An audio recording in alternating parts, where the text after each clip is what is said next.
Shalom saudaraku, jumpa lagi dengan saya Zizka Dan saya Mubi di Midweek Online Service. Nah saudaraku, pada Midweek Online Service kali ini tanpa terasa kita sudah memasuki hampir di akhir bulan Agustus. Saudaraku, kami berharap saudara dimanapun berada tetap sehat-sehat dan sukacita ya. Nah Kak Bobi, gimana nih Midweek Online Service kita pada minggu ini? Iya Siske, saudara-saudara, pada minggu kali ini kita akan dilayani oleh hamba Tuhan yaitu Bapak Pendeta Leonardo Syamsuri. Nah, temanya pada minggu kali ini yaitu New Horizon. Nah, New Horizon ini kan bisa berarti dimensi baru, cakrawala baru, atau apapun juga ya. Baik. Nah, untuk lebih jelasnya, mari kita sambut Bapak Pendeta Leonardo Syamsuri hanya di Midweek Online Service. Baik, Bapak Ibu, Saudara yang dikasihi Tuhan, saya akan berbicara satu topik mengenai The New Horizon atau cakrawala yang baru, cara pandang yang baru. Saudara yang dikasihi Tuhan, horizon atau yang disebut cakrawala itu adalah kaki langit sebenarnya. Yaitu atau kaki langit yang berbatasan dengan permukaan bumi, dengan laut. Jadi Bapak Ibu, Saudara yang dikasihi Tuhan, ini juga bisa berarti soal cara pandang atau jangkauan pandangan kita itu adalah cakrawala. Seberapa jauh horizon kita, seberapa jauh jangkauan pandangan kita itu sangat penting di dalam menentukan bagaimana kita bisa mencapai kemajuan dalam hidup ini, saudara. Atau dalam bahasa simpelnya disebut perspektif. Bagaimana perspektif kita ya. New horizon, new perspective atau satu jangkauan pandangan yang baru. Saudara, ada satu ayat yang saya mau ajak saudara untuk melihat bagaimana New Horizon ini dibutuhkan buat setiap orang Kristen, khususnya di era seperti sekarang ini. Di tengah-tengah pandemi, di tengah-tengah ketidakpastian, di tengah-tengah semua hidup yang tidak jelas, kita membutuhkan satu sudut pandang yang baru, cara pandang yang baru, dan tentunya cara pandang ini haruslah cara pandang yang berasal dari Tuhan. Karena segala sesuatu bersumber kepada Dia. Amin, saudara. Nah, oleh karena itu, mari kita melihat satu ayat di dalam Yosua pasal 3, ayat 2 dan ayat 4. Bagaimana Tuhan memimpin bangsa Israel melalui Yosua. Dan Yosua mengatakan apa kepada bangsa Israel waktu itu. Mari kita lihat. Yosua pasal 3, ayat 2 sampai dengan ayat yang keempat. Saya baca ayat 2 sampai 4 saja. Setelah lewat 3 hari, para pengatur pasukan menjalani seluruh perkemahan dan memberi perintah kepada bangsa itu, katanya begini, segera sesudah kamu melihat tabut perjanjian Tuhan Allahmu yang diangkat para imam, yang memang adalah suku Lewi, maka kamu harus juga berangkat dari tempatmu dan mengikutinya. Ayat 4 saya minta Anda perhatikan baik-baik. Hanya antara kamu dan tabut itu harus ada jarak kira-kira 2000 hasta panjangnya. Jangan mendekatinya, maksudnya supaya kamu mengetahui jalan yang harus kamu tempuh. Perhatikan kalimat berikutnya. Sebab jalan itu belum pernah kamu lalui dahulu. Saya ulangi. Sebab jalan itu belum pernah kamu lalui dahulu. Jadi Tuhan lagi mengatakan kepada bangsa Israel melalui Yosua bahwa perjalanan yang akan ditempuh oleh bangsa Israel adalah jalan yang gak pernah mereka lewati sebelumnya. Yaitu apa? Melewati sungai Yordan. Yang hari itu airnya sedang merebak tinggi. Dan mereka harus melewati sungai itu. Dan ini jalan yang tidak biasa mereka lewati. Kadang-kadang Tuhan membawa saudara, mengizinkan saudara, mengizinkan saya, kita semua untuk melewati sebuah jalan yang belum pernah kita lewati sebelumnya. Karena memang masa depan, memang apa yang ada di depan kita belum tahu bukan?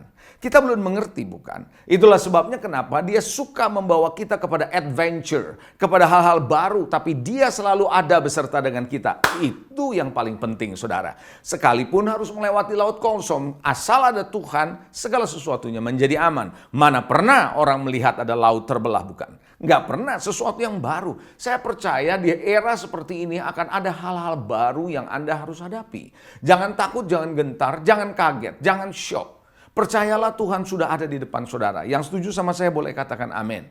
Dan dunia berkata new normal. Tapi menurut saya it is not only new normal, bukan cuma new normal tapi new horizon dibutuhkan untuk menjalani new normal seperti sekarang ini.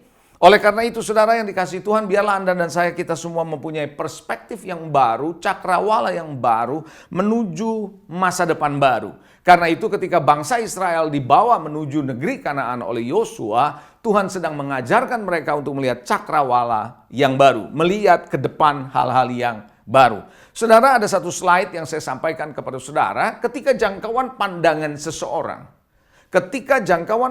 seseorang terbatas, maka ia tidak akan bisa berkembang dan akan mencapai hasil pun terbatas. Kalau jangkauan pandangan kita terbatas, perspektif kita terbatas, saya yakin kita nggak akan pernah bisa berkembang. Artinya kita akan tetap pada kondisi yang ada dan kita tidak akan pernah mencapai hasil yang baik dan hasilnya pun terbatas.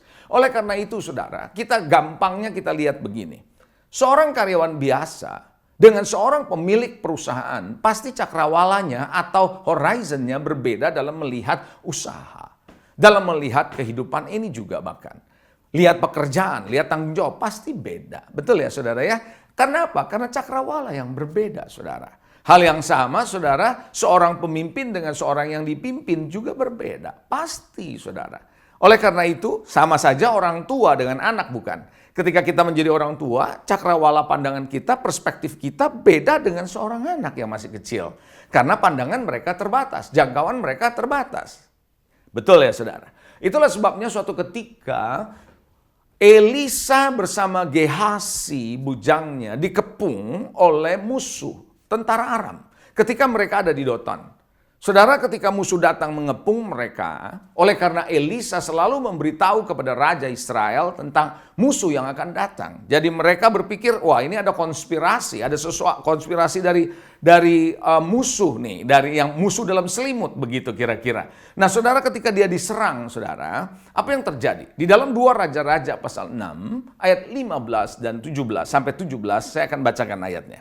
Mari kita perhatikan bagaimana saudara, apa yang terjadi ketika Gehasi mulai bisa punya cara pandang yang baru, punya horizon yang baru. Ketika didoakan oleh bosnya Elisa dan matanya mulai terbuka, maka dia mempunyai jangkauan pandangan yang berbeda, maka dia pun mempunyai respons yang berbeda. Mari kita melihat 2 Raja-Raja pasal 6 ayat 15 sampai 17. Firman Tuhan bilang begini, ketika pelayan abdi Allah bangun pagi-pagi dan pergi keluar, maka tampaklah suatu tentara dengan kuda dan kereta ada di sekeliling kota itu. Lalu berkatalah bujang itu kepadanya, begini saudara, celaka tuanku, apa yang akan aku perbuat?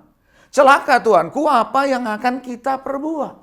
Artinya dia melihat musuh dengan cara pandang manusiawinya. Sehingga dia berkata, celaka Tuhan, celaka. Itu sebabnya kadang-kadang kalau Anda melihat apa yang sedang terjadi hari-hari ini dengan kacamata terbatas, sudut pandang terbatas, mungkin respons kita sama seperti Gehasi. Kita lihat ayat 16, jawabnya, jangan takut. Elisa bilang, jangan takut. Sebab lebih banyak yang menyertai kita daripada yang menyertai mereka. Ayat 17, lalu berdoalah Elisa, ya Tuhan, buka kiranya matanya. Pertanyaannya, apakah bujangnya buta? Tidak, dia melihat, tapi sudut pandangnya, cakrawalanya adalah cakrawala natural. Yang dia lihat, belum bisa melihat dengan cakrawala Allah. Horizon from God, sudut pandang Tuhan dia nggak bisa lihat. Nah saudara, yang terjadi adalah buka kiranya matanya supaya ia melihat. Maka Tuhan membuka mata bujangnya itu sehingga ia melihat tampaklah gunung itu penuh dengan kuda dan kereta berapi sekeliling Elisa. Tiba-tiba dia mulai bisa melihat ketika jangkauan pandangnya melihat, oh ternyata Tuhan yang menyertai mereka lebih banyak daripada musuh. Hari ini saya percaya saudara, ketika Anda punya jangkauan pandangan, Anda mempunyai perspektif yang baru, new horizon di tengah-tengah kondisi seperti ini, Anda akan melihat ada Tuhan di tengah-tengah kesulitan saudara. Boleh katakan amin? Puji Tuhan. Paulus juga sama, ketika Rasul Paulus mempunyai new horizon, satu sudut pandang yang berbeda dibandingkan sebelumnya ketika dia menjadi seorang Farisi tulen, saudara, seorang yang mau mencoba membunuh umat Tuhan, ketika diubahkan sudut pandangnya, dia melihat berbeda. Ketika dia menjumpai Kristus, dia ngalamin Kristus, sudut pandangnya berbeda. Mari kita lihat di dalam Filipi pasal 3 ayat 7 sampai dengan ayat yang 9. Firman Tuhan bilang, tetapi apa yang dahulu merupakan keuntungan bagiku, sekarang kuanggap rugi. Kok bisa? Karena ada suatu perbedaan sudut pandang sekarang. Dulu yang dia bilang menguntungkan, tapi sekarang rugi buat dia. Ayat yang ke-8, malahan segala sesuatu kuanggap rugi karena pengenalan akan Kristus Yesus Tuhanku. Lebih mulia daripada semuanya. Oleh karena dialah aku telah melepaskan semuanya itu dan menganggapnya sampah. Supaya aku memperoleh Kristus dan berada dalam dia, bukan dengan kebenaranku sendiri karena menaati hukum Taurat, melainkan dengan kebenaran karena kepercayaan kepada Kristus, yaitu kebenaran yang Allah anugerahkan berdasarkan kepercayaan. Jadi saudara, seorang Rasul Paulus bisa berubah total karena perspektifnya berubah. Saya melihat ada begitu banyak orang Kristen, rajin ke gereja, tidak berubah hidupnya karena perspektifnya tetap sama. Perspektifnya masih hanya melihat apa yang ada di sekitar mereka, tidak belajar untuk melihat seperti Tuhan melihat. So hari ini, saya mau mengajak saudara untuk melihat bahwa apa yang terjadi kalau Anda punya cakrawala yang baru dan bagaimana supaya saudara punya cakrawala yang baru. Saudara sadar atau tidak sadar? Jangkauan pandangan atau cakrawala saudara dan saya akan menentukan tingkat terobosan dan berkat saudara. Saya ulangi, jangkauan pandangan saudara, perspektif saudara, cakrawala Anda melihat sesuatu akan menentukan tingkat terobosan dan berkat. Seberapa Anda mau menerobos, seberapa Anda mau mengalami berkat-berkat yang Tuhan janjikan. Dalam hidup saudara, dalam hidup saya, kita harus bisa mempunyai cakrawalanya Tuhan. Kita harus bisa punya horizon yang dari Tuhan. Seperti yang tadi saya katakan Gehazi ketika dia bisa melihat bahwa ternyata bukan musuh yang banyak, tapi tentara Tuhan lebih banyak. Bisa katakan amin. Nah, oleh karena itu saudara, setan tahu bagaimana caranya untuk menghalangi saudara. Dia akan membuat kejadian-kejadian di sekitar saudara, apa yang ada di sekitar saudara, membuat saudara jadi panik, membuat saudara jadi takut. Bisa juga seperti itu. Atau setan juga mencoba membuat saudara hidup dalam kecukupan, kelimpahan, kekayaan sampai akhirnya Anda punya sudut pandang bukan lagi dari Tuhan, tapi apa yang ada dalam dunia ini. Karena itu saudara yang dikasih Tuhan, percayalah Anda harus punya sudut pandang Tuhan. Hari ini saya mau mengajak saudara, yuk kita belajar bagaimana saudara dan saya bisa punya sudut pandang baru atau new horizon from God. Supaya di tahun ini, di dalam Anda menjalani kehidupan dan seterusnya, Anda betul-betul bisa tetap kuat. Yang setuju katakan amin. Saudara, sebelum saya lanjutkan, saya teringat ada satu cerita. Bagaimana seorang yang bernama Musa, saudara, berani meninggalkan kekayaan yang ada, kelimpahan yang ada di Mesir. Dia itu calon raja. Karena dia seorang pangeran sekarang. Firaun yang jadi raja waktu itu. Dia hanya tinggal tunggu waktu. Firaun mati, dia pasti jadi raja. Tapi kenapa? Dia tinggalkan kemewahan Mesir demi untuk menderita bersama dengan umat Tuhan. Kenapa? Dia punya sudut pandang. Dia mempunyai pandangan yang berbeda, saudara. Oleh karena itu saudara yang dikasih Tuhan, saya percaya orang yang mempunyai sudut pandang yang berbeda, dia berani melakukan apa yang dia lihat seperti yang Tuhan buka di hatinya. Saya misalnya, ketika saya meninggalkan perbankan, banyak orang berkata kepada saya, kamu bodoh. Yes, bisa saja dibilang bodoh. Kenapa? Karena saya meninggalkan pekerjaan yang waktu itu adalah pekerjaan yang banyak dicari orang. Posisi yang banyak dicari orang. Dan belum kelihatan apa yang bakal terjadi di depan. Tapi ketika saya bisa melihat, Tuhan mengajarkan kepada saya untuk bisa melihat, maka sesuatu yang baru Tuhan bukakan. Berbeda saudara. Sampai hari ini saya bersyukur. Itu sebabnya percayalah, cakrawala saudara, perspektif saudara di waktu-waktu seperti ini perlu selaras sama Tuhan. Mau selaras sama Tuhan? Haleluya. Yuk kita belajar saudara. Bagaimana saudara punya new horizon dari Tuhan di tengah-tengah situasi yang tidak pasti, yang tidak jelas ini. Number one, yang pertama, pastinya Anda harus mengalami Tuhan, bukan cuma perbuatannya. Saya ulangi, Anda harus mengalami Tuhan, pribadi Tuhan, bukan cuma perbuatannya. Ada satu yang menarik dalam satu ayat firman Tuhan, Ibrani 3 ayat 7 sampai ayat 9. Saya bacakan dulu, nanti saya akan jelaskan saudara apa perbedaannya. Saudara, Ibrani 3 ayat 7 sampai ayat 9, firman Tuhan bilang begini. Sebab itu, Seperti yang dikatakan Roh Kudus pada hari ini, jika kamu mendengar suaranya, jangan keraskan hatimu seperti dalam kegeraman pada waktu pencobaan di padang gurun. Di mana nenek moyangmu mencobai aku dengan jalan menguji aku, sekalipun mereka melihat perbuatan-perbuatanku 40 tahun lamanya. Berapa lama? 40 tahun. Melihat apa? Perbuatan. Apa itu? Mujizat Tuhan. Tiap hari ada mana. Saudara, ada burung puyuh, makanan terpelihara, perbuatan Tuhan 40 tahun. Saudara. Tapi mereka ternyata tetap aja keras hati. Kok bisa? Karena mereka nggak mengalami pribadi Tuhan. Berbeda mengalami Tuhan dengan mengalami perbuatan Tuhan. Bapak, Ibu, Saudara, Yakub mengalami Tuhan, pribadi Tuhan, ketika dia berjumpa dengan malaikat Allah yang adalah Allah sendiri di Peniel. Sehingga dia berubah karakternya, berubah sifatnya dari Yakub menjadi Israel. Begini saya jelasin, saudara. Orang yang mengalami perbuatan Tuhan adalah orang yang mengalami mujizat. Misal, Anda sakit, ngalami perbuatan Tuhan, Anda sembuh. Anda bangkrut, ngalami perbuatan Tuhan, Anda dipulihkan. Apa itu salah? Enggak. Tetapi yang namanya orang sakit disembuhkan, orang bangkrut dipulihkan, kondisinya yang berubah. Apanya berubah? Kondisinya, situasinya berubah. Sakit jadi sembuh, bangkrut jadi pulih kembali. Tapi apakah orangnya berubah? Itu pertanyaan yang kedua, saudara. Banyak orang bersaksi dan menyaksikan perbuatan Tuhan yang mereka alami.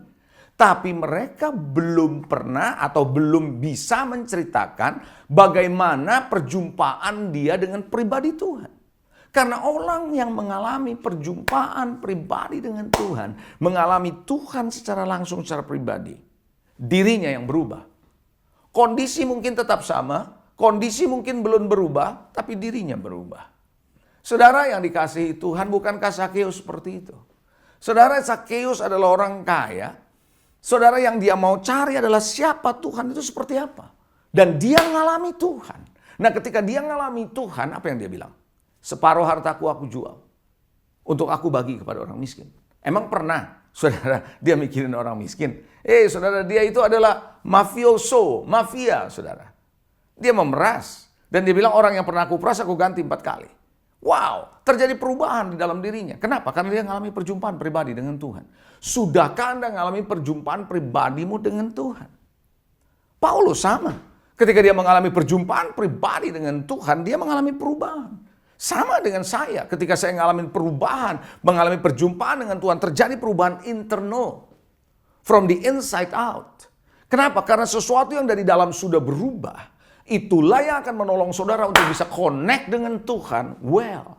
Dan disitulah Anda mulai bisa mendownload dari Tuhan. Jadi esensi yang pertama, Anda tidak bisa cuma jadi orang Kristen saja. No, Anda tidak bisa hanya jadi orang yang rajin beribadah saja. No, Anda tidak bisa hanya jadi orang yang aktif melayani saja. No, walaupun yang saya sebut tadi semua penting.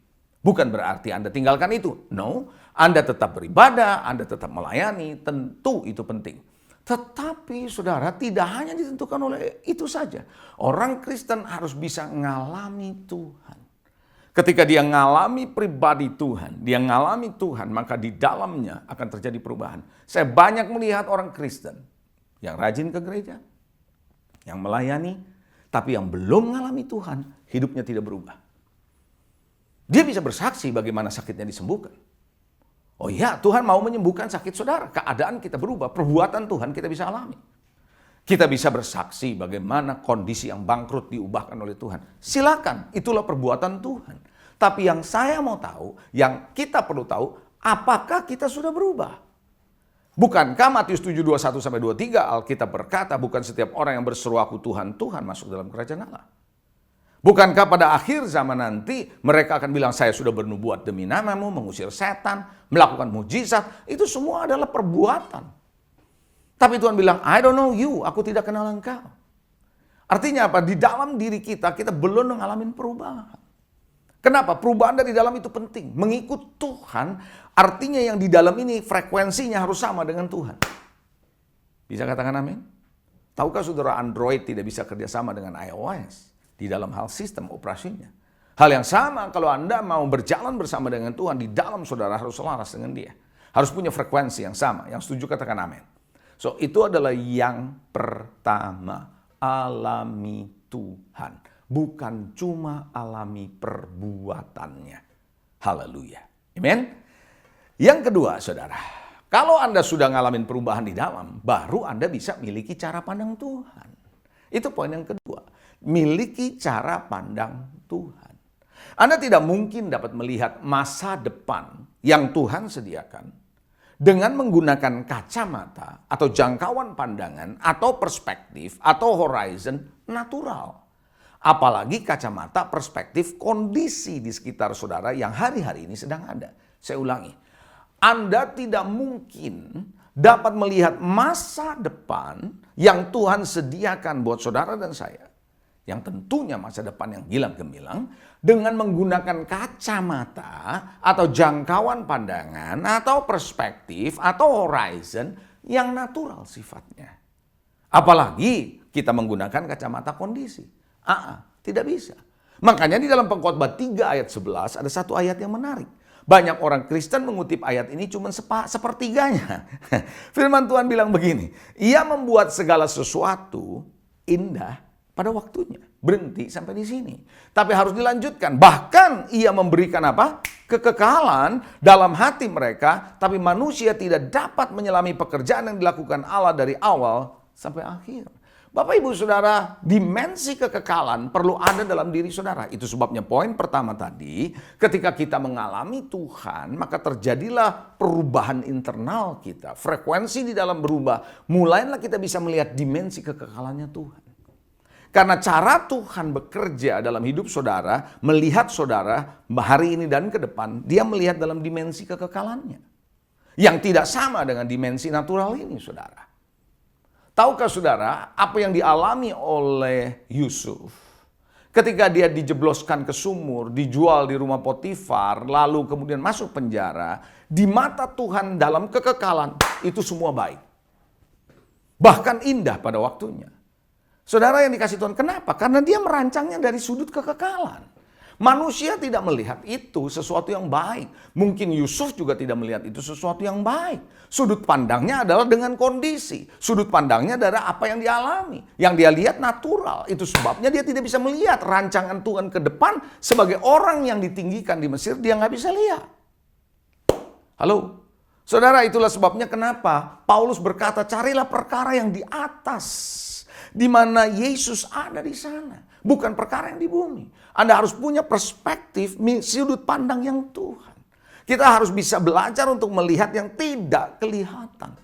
Rasul Paulus sendiri berkata bahwa dia memperhatikan yang tidak kelihatan.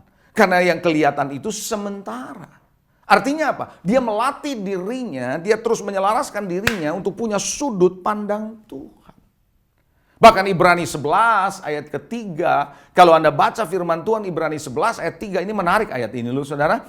Karena ayat ini bilang apa? Karena iman saudara, bahwa kita mengerti bahwa alam semesta telah dijadikan oleh firman Allah. Sehingga apa yang kita lihat telah terjadi dari apa yang tidak dapat kita lihat. Apa yang kita lihat telah terjadi dari apa yang tidak dapat kita lihat. Berarti yang kelihatan terjadinya karena yang tidak kelihatan. Haleluya. Artinya God works in His dimension. Dalam dimensinya dia. Dimensi kekekalan. Dan dia bekerja. Nah kita pakai yang natural kacamatanya. Kita pakai kondisi kita. Kita nggak bisa lihat apa yang Tuhan mau kerjakan dalam hidup kita. Ada satu hal lagi yang menarik saudara. Kita nggak usah buka ayatnya, nanti Anda bisa baca di dalam Kejadian 13 ayat 7 sampai ayat 11. Kejadian 13 ayat 7 sampai 11. Saya cerita aja ceritanya begini saudara.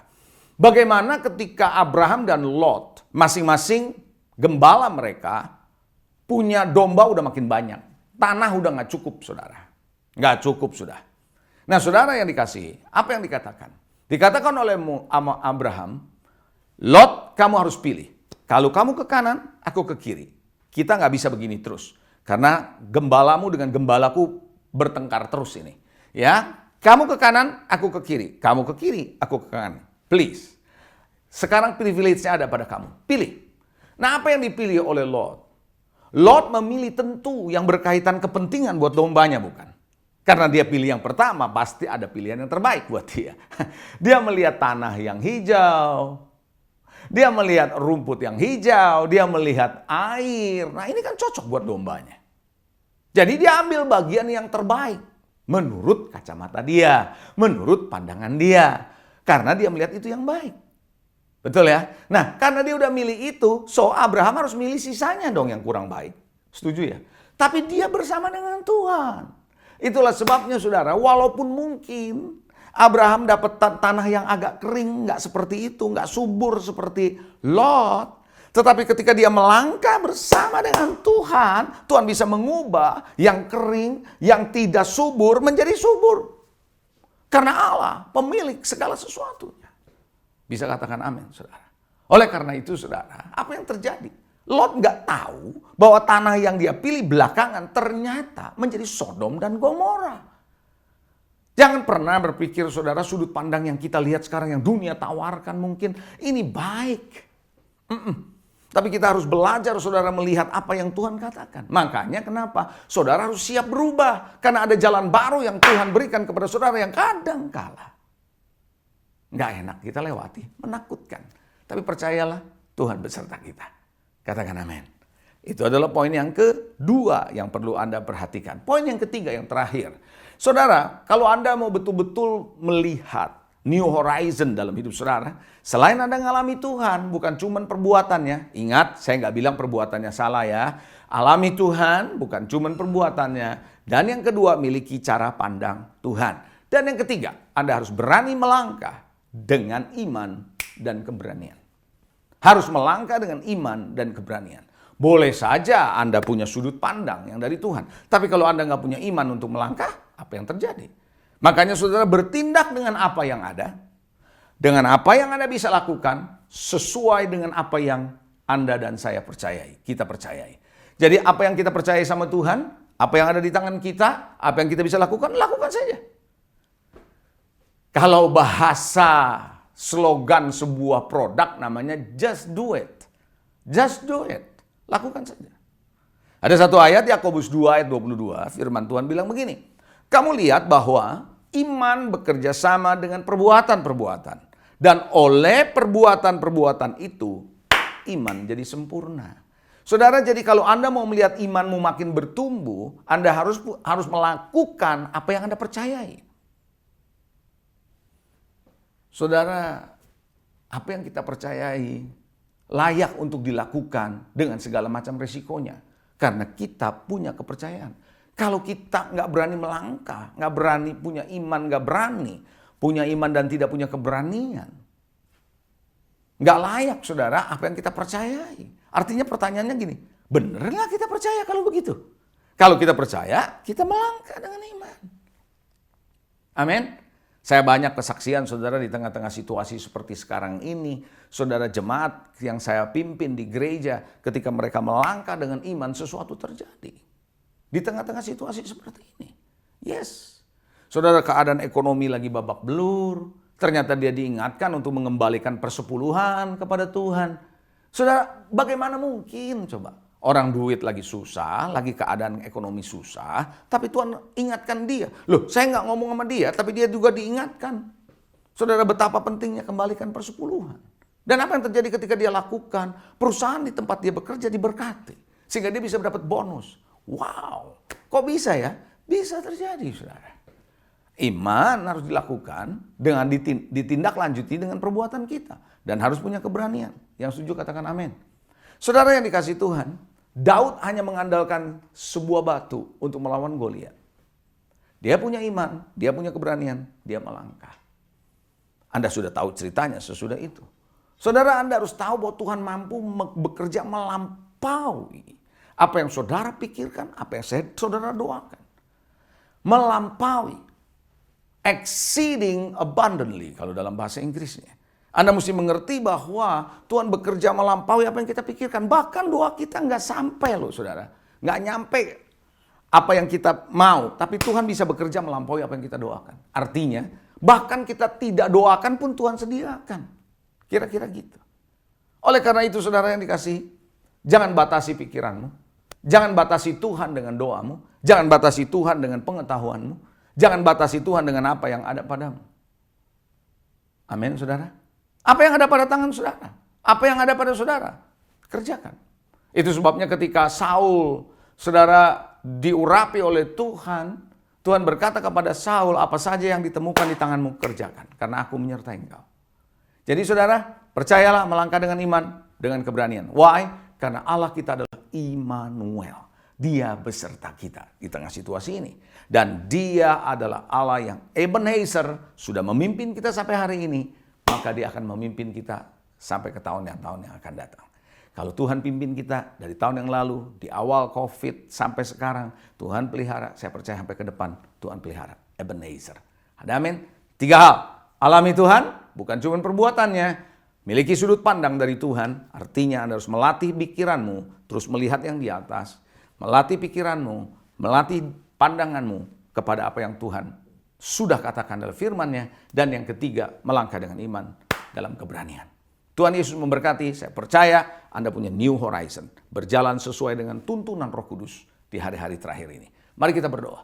Tuhan, terima kasih untuk setiap kebenaran firman-Mu. Hamba-Mu boleh selesai menyampaikan firman-Mu, tapi bagian-Mu adalah meteraikan setiap kebenaran ini. Jadikan firman ini hidup dalam diri kami, benih yang hidup, membuat kami berani mampu melakukan hal yang baru yang belum pernah kami kerjakan sebelumnya. Karena memang di depan kami ada begitu banyak hal perubahan-perubahan yang sangat cepat, drastis, bahkan mungkin menakutkan beberapa orang. Tapi kami percaya Tuhan, Allah adalah Immanuel. Allah adalah Allah yang menyertai, yang memberkati, bahkan menyediakan hari depan, hari esok yang penuh dengan harapan. Berkati umat-Mu Tuhan dimanapun yang menyaksikan firman Tuhan ini, khotbah ini, ibadah ini, berkati Tuhan. Buka mata hatinya supaya mereka melihat ada cakrawala baru di dalam Tuhan. The new horizon in new normal life. Terpuji nama-Mu. Dalam nama Yesus kami berdoa. Yang percaya katakan, amin. Nah, Siske, tadi kita sudah mendengar sharing firman yang dibawakan oleh hamba Tuhan tadi ya. Temanya sangat menarik ya, ternyata. Jadi apapun situasi dan kondisi yang kita hadapi saat ini, mungkin baik, mungkin sangat buruk, kita tidak boleh melihat itu dari sudut pandang manusia. Karena manusia hanya melihat apa yang ada di depan mata kita, loh Siske. Yang terjadi saat ini, Betul. manusia yang mampu mengelola, mencerna apa yang sedang kita alami saat ini ya. Betul sekali, tetapi kita harus melihat dari sudut pandang Tuhan seperti yang difirmankan oleh Pengkhotbah 3:11, yaitu bahwa Ia membuat segala sesuatu indah pada waktunya, bahkan Ia memberikan kekekalan dalam hati mereka. Tetapi manusia tidak dapat menyelami pekerjaan yang dilakukan Allah dari awal sampai akhir. Karena manusia hanya mampu melihat apa yang terjadi saat ini, tetapi seringkali tidak mampu menyelami apa yang sudah dirancangkan Tuhan dari awal sampai akhir. Betul sekali. Betul. Ada baiknya kita menjalani hidup kita dengan sukacita, dengan ucapan syukur, terus memanjatkan iman kita, terus berdoa sampai pekerjaan Tuhan digenapi di dalam hidup kita. Betul sekali, amin. Nah, Ko Bobi, luar biasa sekali pada malam hari ini. Kami juga mengucapkan terima kasih kepada Bapak Leonardo Syamsuri, dimanapun berada, semoga menjadi berkat dan diberkati. Nah, baik saudara-saudara, sampai jumpa lagi di perjumpaan kita di Midweek Online Service berikutnya. Tetap jaga prokes dan Tuhan Yesus memberkati. Prayer request and praise report. Saudara dapat mengisi permohonan doa saudara dengan melakukan scan QR Code yang muncul di layar, atau saudara juga bisa ketik link URL pada browser laptop saudara atau pada smartphone saudara. Doa yang dijawab oleh Tuhan, saudara juga bisa menuliskannya pada praise report, dan itu pasti akan memberkati kita semua.